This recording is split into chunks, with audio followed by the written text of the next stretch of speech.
Bonjour et bienvenue sur cette deuxième vidéo de la série Caractériser les phénomènes ondulatoires consacrée à la diffraction d'une onde. Alors commençons par observer ce phénomène de diffraction dans différents cas. Comme ici par exemple au passage d'un détroit, on observe que les vagues au départ sont quasiment planes en arrivant sur ce détroit et ressortent après au niveau de l'obstacle presque circulaires. On a donc la direction de propagation de l'onde qui a été modifiée. La diffraction, c'est l'effet d'un obstacle sur une onde et ça modifie la direction. On peut le voir aussi sur cette photo où on voit la diffraction par les deux ouvertures. On peut le voir ici, là et aussi ici.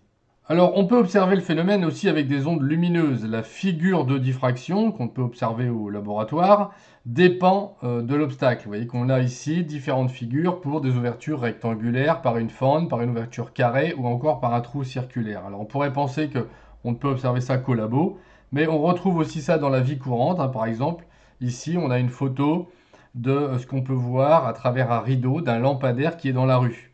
Alors, quelles sont les conditions d'observation de cette diffraction? Alors, tout d'abord, on va dire qu'elle existe toujours, cette diffraction, mais qu'elle est plus ou moins visible. Regardons sur cette vidéo ce que l'on peut observer. On a ici une cuve à ondes sur laquelle on va réduire l'ouverture. On voit que la diffraction, le changement de direction commence légèrement sur les côtés. Et lorsque la taille de l'ouverture est suffisamment petite, eh bien, on voit qu'on retrouve derrière une onde quasiment circulaire alors qu'elle était plane au départ. Alors on va retrouver ça sur les photos suivantes, où on voit donc des tailles d'ouverture différentes par rapport à la longueur d'onde, et on constate que plus la taille de l'ouverture est petite par rapport à la longueur d'onde, et plus la diffraction est visible. Alors pour avoir une mesure de cette visibilité, on va regarder l'angle caractéristique, voilà, qu'on a dessiné ici, et qu'on retrouve donc là à chaque fois sur chaque dessin. On constate bien que la θ, l'angle de caractéristique de la diffraction, est de plus en plus grand quand l'ouverture est petite par rapport à la longueur d'onde. On peut observer évidemment la même chose avec un laser. Voici l'expérience. On place un diaphragme sur le trajet du laser. Lorsque le diaphragme est totalement ouvert, on voit l'image du faisceau sur l'écran. Et lorsqu'on commence à fermer le diaphragme, on voit que cette tâche commence, alors on voit déjà apparaître une figure de diffraction et que la tâche centrale devient de plus en plus grande au fur et à mesure de la fermeture du diaphragme.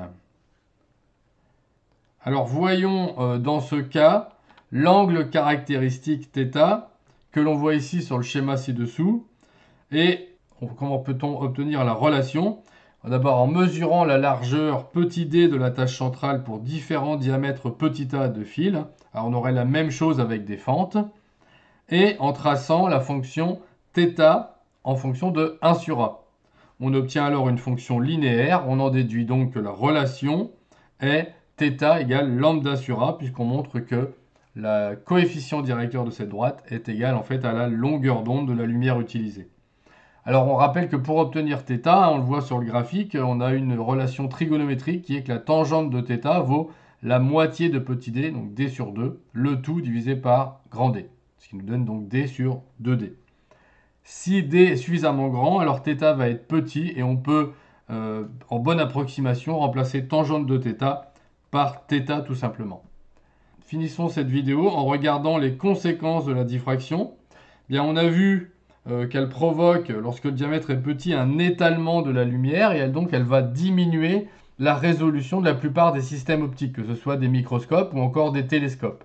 Pourquoi? Parce que si deux points sont assez proches l'un de l'autre, eh bien, vu que leur tâche obtenue va être importante, ils peuvent se superposer et on peut avoir l'impression qu'il n'y ait qu'un seul objet quand c'est le cas là. Vous voyez qu'on voit ici la diffraction donnée par chacun des objets. Ici, c'est des étoiles observées. Si les étoiles sont trop proches, ça ne donne qu'une tâche et donc on n'a pas la résolution suffisante pour séparer les deux étoiles, contrairement à ici. Alors par contre, on peut utiliser cette diffraction pour la détermination de structure, parce qu'on a vu que la figure dépend de la structure. En 1912, par exemple, Von Lohe a montré que la diffraction avec des rayons X peut donner une idée de la structure des cristaux. On a même appliqué ça à l'ADN en 1952, ce qui a permis l'année d'après de trouver la structure en hélice de l'ADN. On peut aussi déterminer la taille d'objets petits, comme des grains par exemple ou des trous dans un tamis. Voilà, c'est tout pour cette vidéo. Je vous remercie. À bientôt et au revoir.